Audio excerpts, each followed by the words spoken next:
The daily gain we currently have is 1.85. The average selling price that was previously managed was 480, and the yield. We sell to the slaughterhouse, but the average yield is around 56%. The average entry weight is 320. Last year, we started with 3,000 animals per year, divided into 3 batches of 1,000. If that is the case, based on the measurements, if all the animals are standing, their consumption is increased by 10%. Jesse sent a message saying that he won't be making videos anymore because you haven't subscribed to the Santa Fe channel. So subscribe now, and he will continue recording on farms around the world. Well, good morning. Thank you for visiting. We are from Las Mercedes, and this establishment is called Santa Beatriz Las Mercedes ISA. I am Fernando Coronel, a veterinarian, and Nelson is the commissioner, responsible for handling administrative matters, processing requests.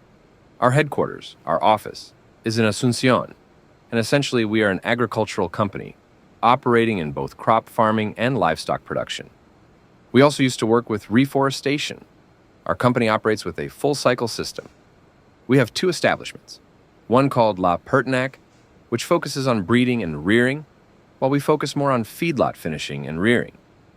In the field, we have 140 hectares, where we manage 500 animals, depending on weight. If the animals are slightly lighter, we remove them and rear them further. Currently, we are working with 500 animals in the rearing stage, and the static capacity is 2,000. Last year, we worked with 1,000. The feedlot phase lasts 100 days per season. Recently, we built 10 new pens because we carried out land clearing in the Chaco region. Now, we have a capacity for 8,000 breeding females, but the goal is to sell 6,000 animals here.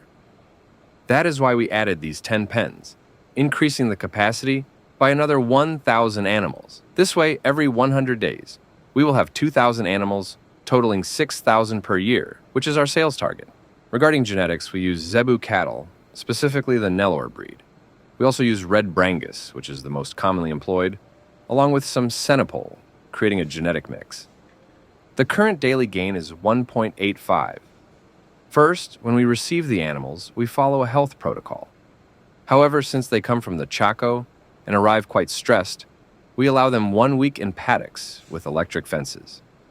These paddocks also serve as a form of training, as there are no electric fences in the Chaco. This way, the animals adapt, and within a week, they already respect the electric system. Our feedlot structure is entirely enclosed with electric fencing to prevent any issues. After this adaptation period, we conduct weighing and implement health protocols, applying internal and external antiparasitics, along with a Clostridium vaccine covering diseases such as blackleg and enterotoxemia. We also vaccinate against pneumonia. This is our health plan for entry into the feedlot. The average exit weight and the average selling price we previously worked with was 480. The weight was around 530 kilograms. But these were animals already identified with 2 stamps, specifically Stamp 2 and Stamp 3. Now, we sell animals at 15 months of age, which should be considered Stamp 4, and we have already marketed 70% of this batch. Practically, by 16 months, the animals are ready for slaughter. We sell both to slaughterhouses and local butcher shops, with an average yield of around 56%. Our diet is primarily fiber-based, using corn silage.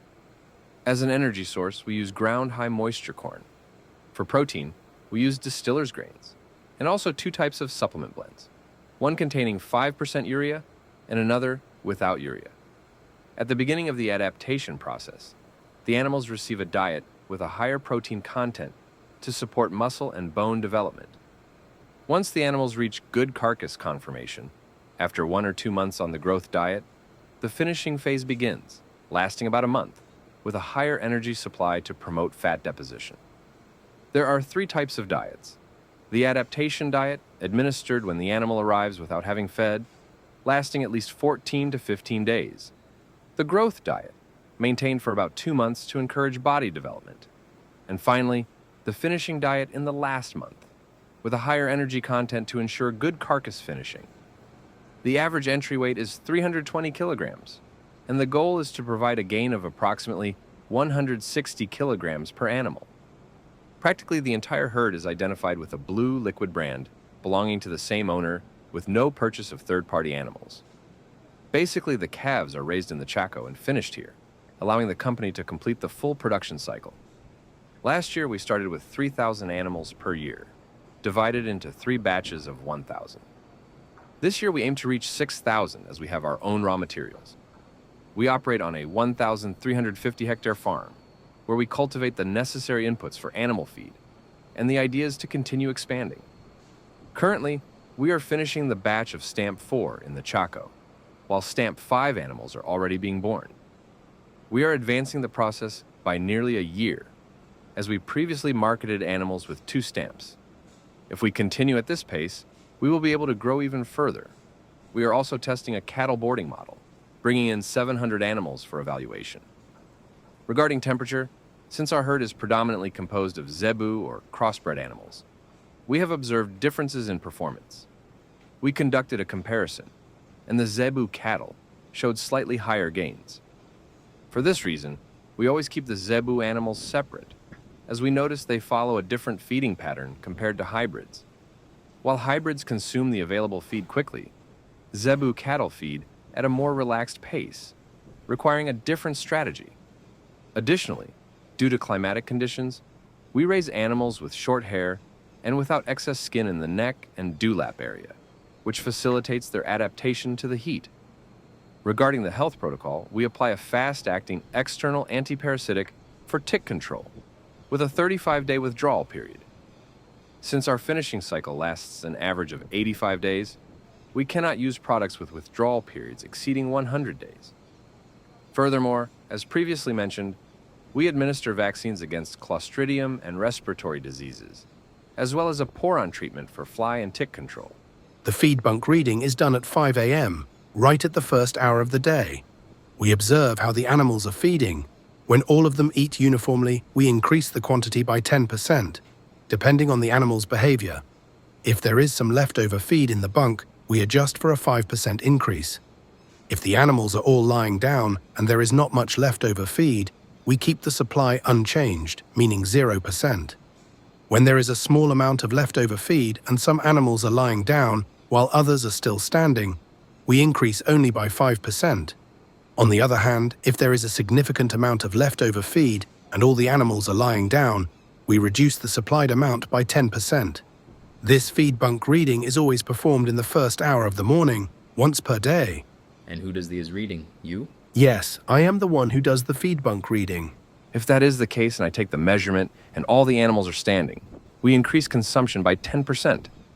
But if, upon measuring, we observe that 70% of the animals are lying down and 30% are standing, the increase will be only 5%. If the feed has been completely consumed and all the animals are lying down, we maintain it at 0% with no adjustments. However, if there are only traces left, such as remnants that could be swept with a broom, and the animals are standing, we increase by 5%. When about 40% of the animals are lying down and 60% are standing, we adjust by another 5%. But if there's a large amount of leftover feed and most of the animals are lying down, around 90%, we reduce the amount by 10%. Basically, this is the feed bunk reading. The commissioner arrives at 5 a.m. to review everything, and based on that, we adjust the diet. Well, that's it. Here, at the Santa Beatriz feedlot, which is part of a group called Las Mercedes, I started working with them about 5 years ago in the Chaco. We tried to establish a feedlot there, but the years of drought made the process difficult and it didn't work. Since they already own this property here, we transferred the project to this location. The feed unit structure is quite simple. We produce corn silage as a fiber source and use some high moisture corn. In the corn producing region, we refer to a high quality DEG as Berlanda. Additionally, we use a supplement blend both with and without urea. The supplement is mainly composed of limestone, some trace minerals, and monensin, which is the only additive present. The use of urea helps us reduce protein costs. We work with both types because during the adaptation period we use the version without urea, gradually transitioning to the diet with urea as the animals progress through the cycle. I believe the work here is being very well managed. We use only 2 diets, one for adaptation and growth, intended for smaller animals and another for finishing.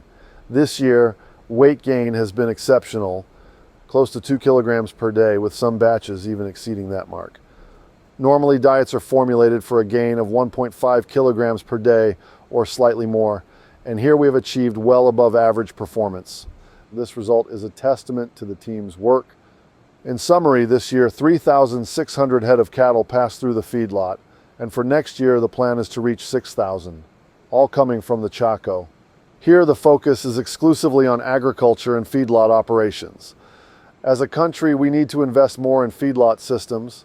Today, we have an average daily weight gain of only 200 grams, while we have the potential to reach between 1.5 kilograms and 2 kilograms per day. And why is the gain still so low? We could at least be achieving the 700 to 770 grams per day that the Americans manage. And the main reason for this gap is the lack of feedlot operations. We have corn available for export, but we could use it to intensify our production, leaving only the breeding phase in the fields and transferring the rearing and finishing stages to feedlots. This would make the system much more efficient because we are highly competitive in this model. And why do many still not invest in feedlots? Primarily due to a lack of technical support. Many start without proper knowledge, use unbalanced diets, mix feeds incorrectly, and ultimately do not achieve good results, leading to the impression that feedlots are not profitable. On the other hand, this client, for example, has been with me for 5 years, continues to expand, and is visiting other properties to learn more. Those who work efficiently, adopting technology and best practices, are constantly able to increase productivity and the production of kilograms of meat per hectare.